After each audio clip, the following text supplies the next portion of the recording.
Top stories on the hour. 3 killed as traders protest after shop closure in Enugu, Nigeria. Wildfire stabilized in Spain and Gran Canaria, emergency services say. Plus, soldiers say Niger's President Bazoum has been removed. Welcome to the World News on VOP TV. I am Joy Adesua Iramoseli. We begin the world news in the eastern Nigeria city of Enugu, where no fewer than 3 protesters have been killed in the wake of a march by traders against the closure of their shops by the state government. No fewer than 107 businesses, including 2 banks, came under locks and key following their compliance with a Monday sit-at-home order given by a faction leader of the indigenous people of Biafra.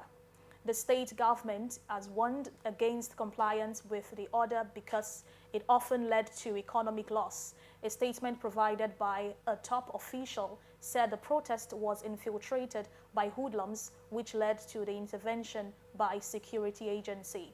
The government called for calm, adding that investigations were ongoing to unravel what led to the incident, including the report of the casualty.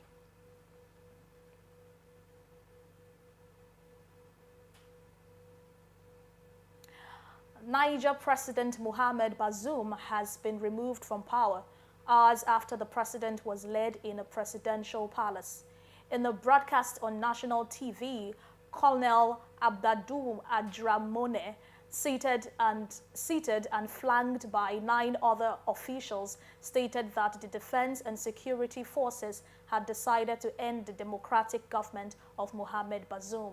Meanwhile, United States Secretary of State Anthony Blinken has called for the immediate release of Niger President Mohamed Bazoum, who has been held by presidential guards inside his palace since Wednesday morning. Secretary General spokesman Stephanie Dujarric stated that the United Nations also condemned any efforts to seize power by force and to undermine democratic governance in Niger on Wednesday. The US and the EU denounced any attempt to seize power in the landlocked West African nation, which has a population of about 25 million. Delegations from Russia and China, North Korea's key allies in the Korean War, gathered in Pyongyang this week to celebrate North Korea's Victory Day. This was the war that ravaged the Korean Peninsula 7 decades ago as they aligned over another very contemporary conflict, namely Russia's devastating invasion of Ukraine. North Korean leader Kim Jong-un gave Russian Defense Minister Sergei Shoigu a tour of the defense exposition in Pyongyang, with images showing them walking past an array of weaponry, from Pyongyang's nuclear-capable ballistic missiles to its newest drones. As a state reception, North Korea's defense minister expressed Pyongyang's full support for the Russian army. Ukrainian President Volodymyr Zelensky has traveled to Dnipro, which has been repeatedly subjected to air attacks. This is even as Russian forces unleash a fresh wave of drone and missile strikes overnight on targets in Ukraine, causing civilian victims and damage.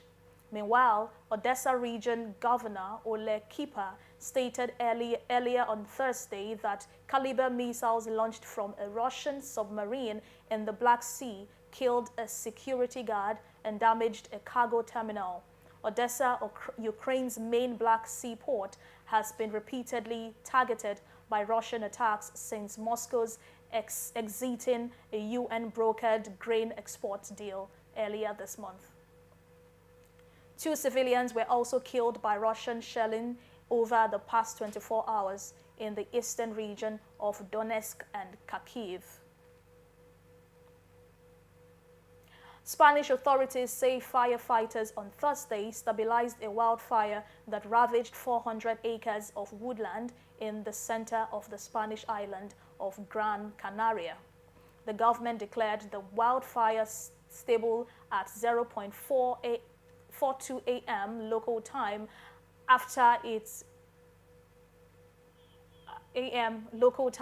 after it had forced the evacuation of hundreds of villagers from their homes, as well as dozens of children from a camping site near a mountaintop.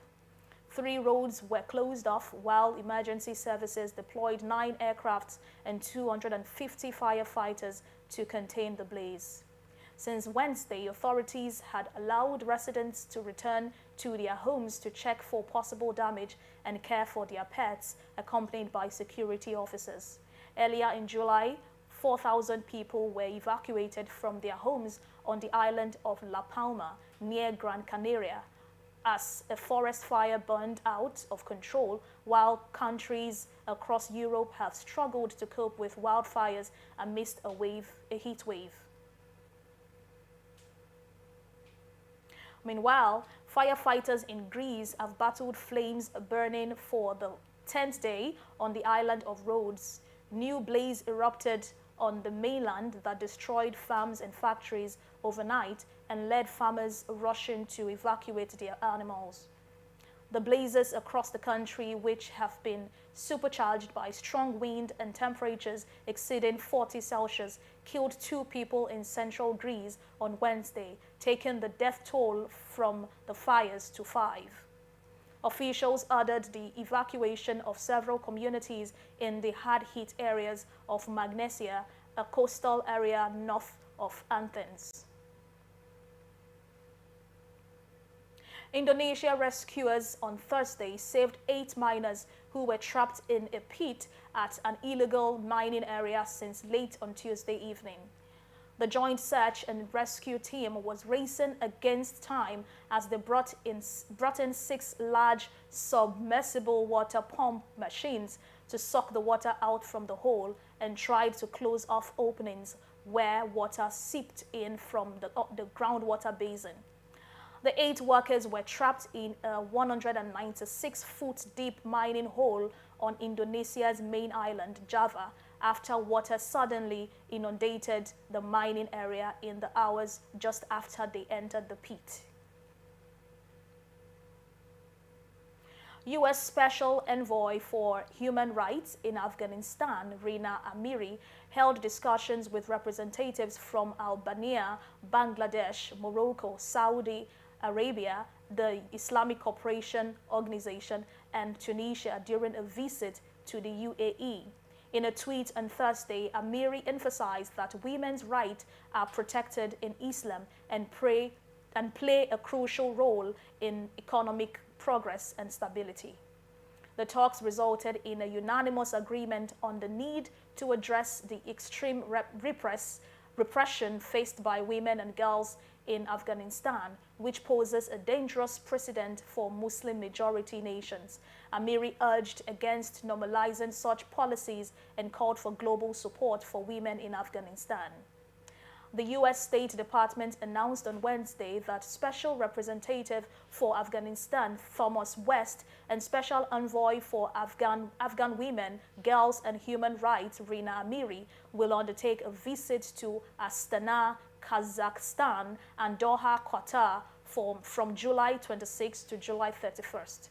Furthermore, the envoy is set to hold discussions with members of civil society committed to advancing women's economic empowerment in both Afghanistan and Kazakhstan as part of their efforts to bolster women's rights in the region.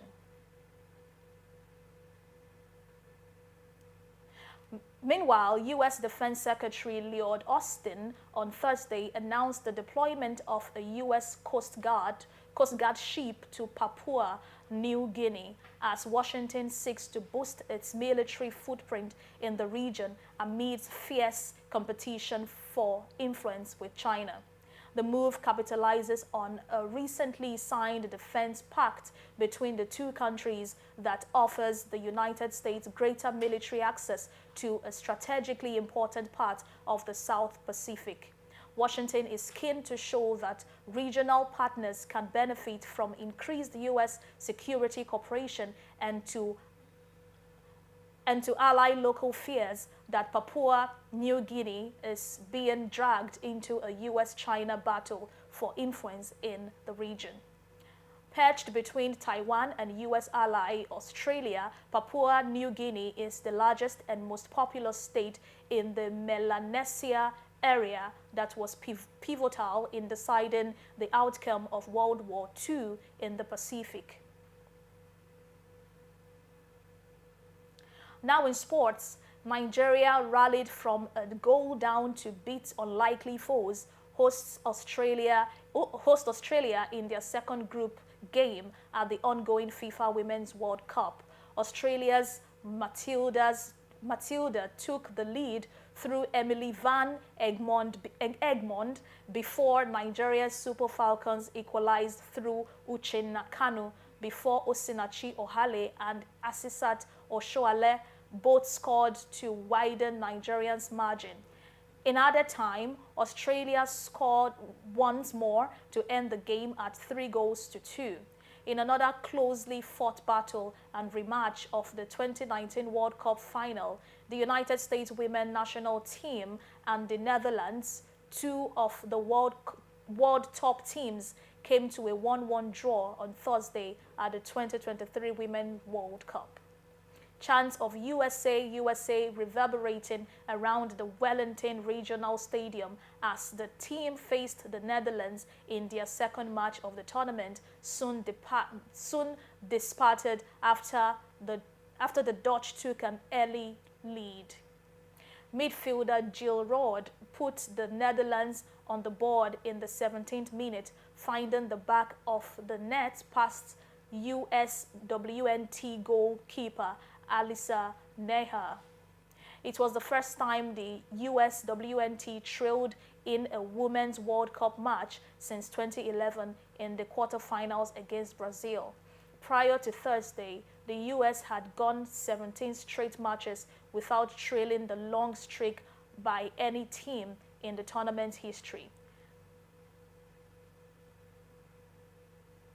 And that's it on World News on VOP TV. We would like you to subscribe and engage with us on YouTube. It is Voice of the People TV, and on other social media channels at VOP TV. I am Joy Adesowa Iremoseli. VOP Business coming up shortly. Thanks for watching.